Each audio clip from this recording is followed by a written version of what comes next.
Do you watch Fraudulent Wrangler on YouTube?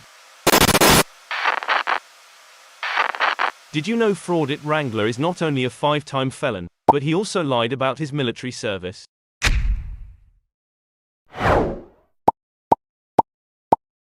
If that wasn't enough, Fraudulent Wrangler was charged with the capital murder of Donald Atwater Cameron, a disabled Marine Corps veteran.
According to official records, he never completed Army basic training, making it impossible for him to have had a 13-year military career, much less to have been wounded in combat action.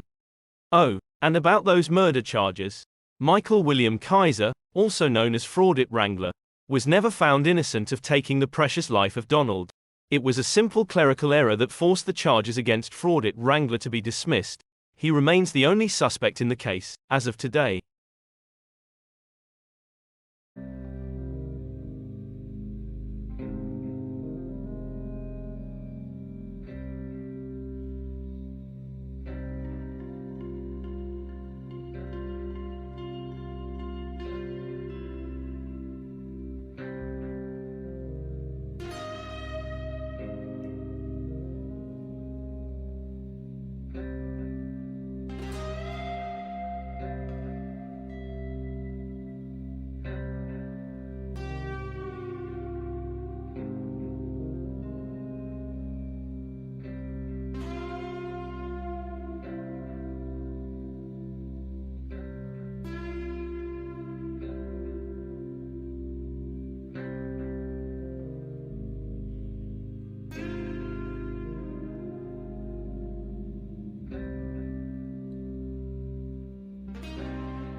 This is why I'm really here, because I'm the YouTube voice for our veterans who are getting disrespected and our service members who are being disrespected by criminal trash.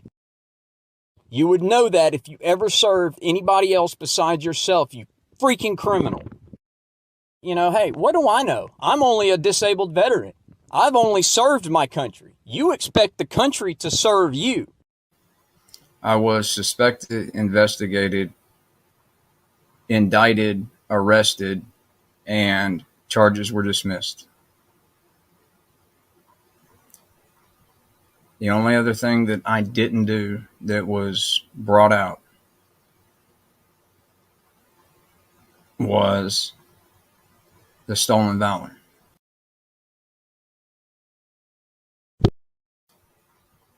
The only other thing that I didn't do that was brought out was the stolen valor. I don't have a Purple Heart.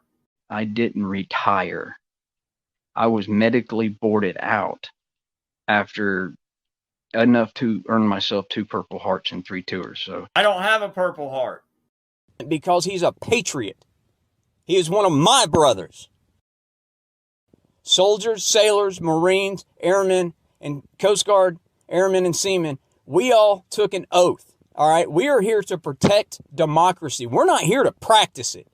We're here to kick the shit out of countries and terrorists that want to come play with us. And you would know that if you had ever served. But you thought it'd be a better idea to be a criminal and do drugs and go to prison. The true measure of one's personal courage and bravery is not being afraid. There is nothing wrong with being afraid. Being afraid of catching a damn round in your head, being blown up, being captured and tortured to death by the enemy are perfectly reasonable, normal, plausible fears. What separates us from assholes like this is that me and my brothers and sisters, we recognize those fears, we put them on the shelf, and we do our job anyway. Wounded 10 years ago while searching for a fellow comrade in Afghanistan, has died. Master Sergeant Mark Allen passed away on Saturday at the age of 46. He was shot in the head in 2009 when he and other soldiers were looking for Bo Bergdahl. Bergdahl deserted his post and was captured by the Taliban. Bergdahl was released in 2014 in a controversial prison swap. In 2017, Allen's wife testified at Bergdahl's sentencing hearing that his injury caused endless health issues and required him to be under 24/7 care. I've had 9 surgeries, 2 gunshot wounds, and I still have frag next to my spine. I don't have a Purple Heart. I didn't retire. I was medically boarded out after enough to earn myself 2 Purple Hearts and 3 tours. So I don't have a Purple Heart. Last tour, and I had broke my leg.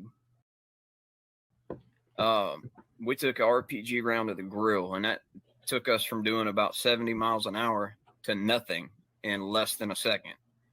And the warhead just absolutely smashed the engine back. You know, it snapped the transmission from the damn drive shaft. It pushed the entire engine and transmission back about 8 inches. And when it did that, it knocked the damn firewall in. I broke my leg a half inch under the knee, and I didn't know about it for 3 weeks. I got to see wasn't a doctor. It was some other. It was like a Dr. Light. And Dr. Light? Yeah, it was a physical something, but not therapist or anything like that. But he told me I sprained my MCL and to just wrap it up, and that was that. About 3 weeks later, we were off of rotation, and I think I know that guy. I think I know the guy that you're talking about. He's the same guy that they used to fix the cars in East LA. They call him Mickey Mouse. I'm just glad that I never saw that individual again, because about 20 days later, now keep in mind, I didn't know I had a broken leg. So everything else was just, I was on that broken leg for 3 weeks in full battle rattle. And I didn't know about it for 3 weeks. And day one of my 2-day rotation off, I was going to get a shower. I don't have a Purple Heart. And I was in a damn pair of PT shorts, and the first sergeant saw it. And he called me over there, and I started to limp to him. And he went, "Nope, Sergeant, you stay there." "Yes, Top." And he come over, took one look at my leg, and said, "Get your smart ass." Yeah, the first sergeant. And I don't know. I know, Jerry, we've talked. You haven't, but I don't remember if you spent any time in the military corrections. But you know, when you're a staff sergeant and your first sergeant tells you go do something, you go do it, and you jump, snap shit, and do it. In my case, I wasn't jumping. You know, I went ahead and I limped on back to the med shed, and they x-rayed it and came back in with a damn pair of crutches. I'm like, retro. So yeah. Did that 3 weeks. It was a diagonal break on my tibia, half inch under the knee joint, diagonally all the way across. And then I had a linear fracture. Now that runs along your bone. That one was like 6 inches long and almost a quarter inch wide. Well, they put a plate and 9 screws.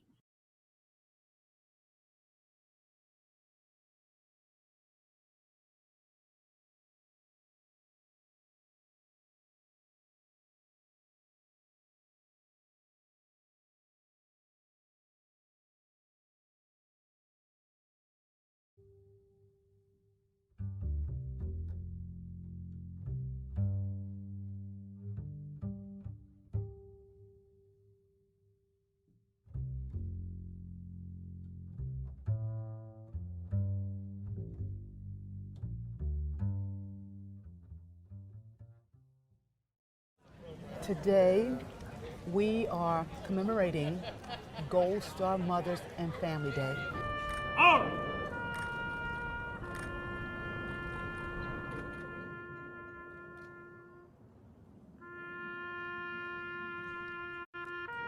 We are a family of mothers whose children have paid the ultimate sacrifice, and we don't want our nation to ever forget their precious blood, the cost of service to this nation.